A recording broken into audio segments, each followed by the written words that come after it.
What's up, everybody? I just got off work and clearly I'm here at Publix about to buy this king snow crab. Let me show you in a second. Publix is good. They got some fresh stuff in here, man. I'm serious. But we're gonna get this. I usually get two of them when I make my enchiladas. Yeah, there you have it.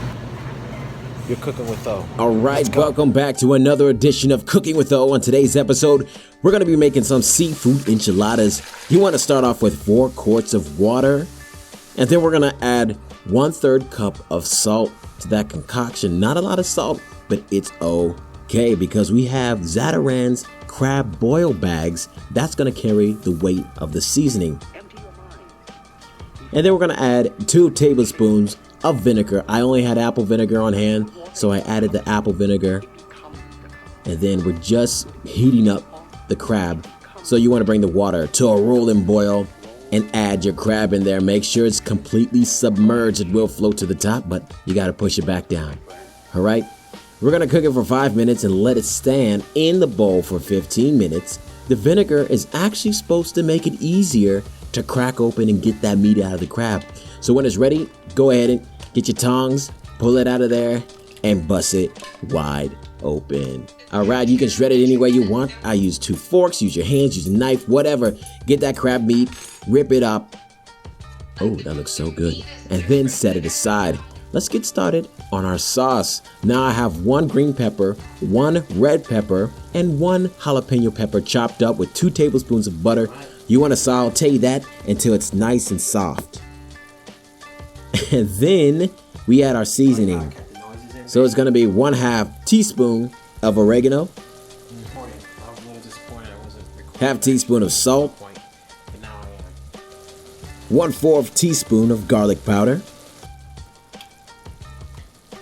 1/4 teaspoon of pepper, even though that looked like a little bit more, 1/8 teaspoon of cayenne pepper. I just dashed a little bit in there.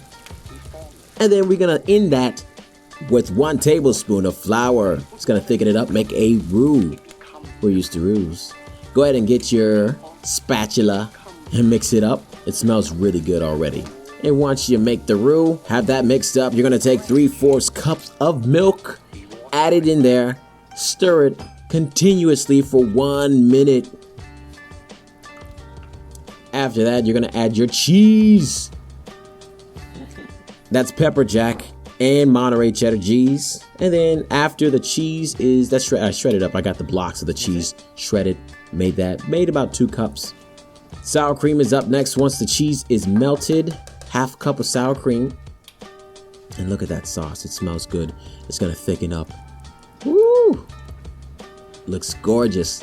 We're going to leave that on the stove on low while we get our shrimp ready. So take 1 tablespoon salted butter and make sure the paper is off of it. Go ahead and get that pan well lubricated. And then add 1/2 cup of onions. And we're going to make sure every single onion touches that butter. It's looking good. It's smelling good. It sounds amazing. It's sizzling. It's cracking. It's a good time for everyone. All right. Then we add our shrimp. I added, who am I to tell you how much Old Bay to add to your shrimp? I added some pepper with it as well. That is raw shrimp, ladies and gentlemen. We don't want to cook it too long. We just want to cook it until it turns pink. But you know me, I literally had to throw some minced garlic into the concoction. We don't want to cook the garlic too long. We do not want it to burn. We're not cooking the shrimp too long. It's going to be put in the oven later.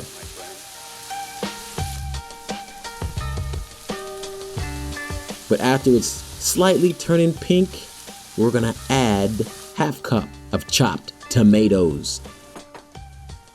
And then 1/2 of the cheese sauce that we made. It's bubbling, it's rolling, it smells good. We're going to mix it up completely.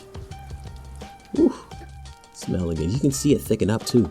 All right, when you're done with that, we're going to add that sauce and the shrimp to our crab. And if it wasn't great already, we just made it 8,000 times better. Go ahead and mix that up. Make sure it's evenly distributed.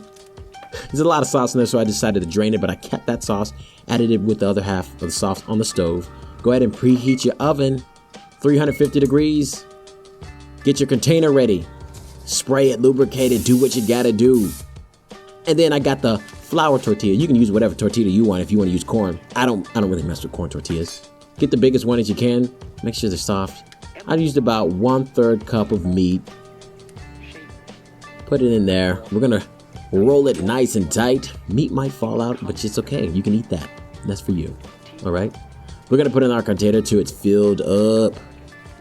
Use all the meat, ladies and gentlemen. It's precious stuff. I had a bit left over, so whoever got that one was really lucky. There's a lot of crab and shrimp in there. All right. Once our container is full, we take the other half of the sauce we made, drizzle it over our enchiladas, cover up as much as the flour as you can. I kind of missed the bottom right corner, but it's okay. I have a solution for that. We have the extra cheese that we did not use, and we're gonna put that on top of the enchiladas, and we got the Mexican blend cheese. The orange is gonna pop against the white sauce, and it's gonna be amazing. And it goes in the oven like that, but it comes out the oven like this. Oh my goodness. Bubbling and crispy on the edges. Amazing. Go ahead and cut yourself a piece. I suggest having some other sides. It looks boring. Yes, it does look boring, but it tastes amazing. You can add as whatever seafood you like. Crab, lobster, do what you can. Have it, enjoy it. Thank you guys for watching so much. Remember, there are 2 types of people in this world. Looking asses and cooking asses. Choose wisely. Final.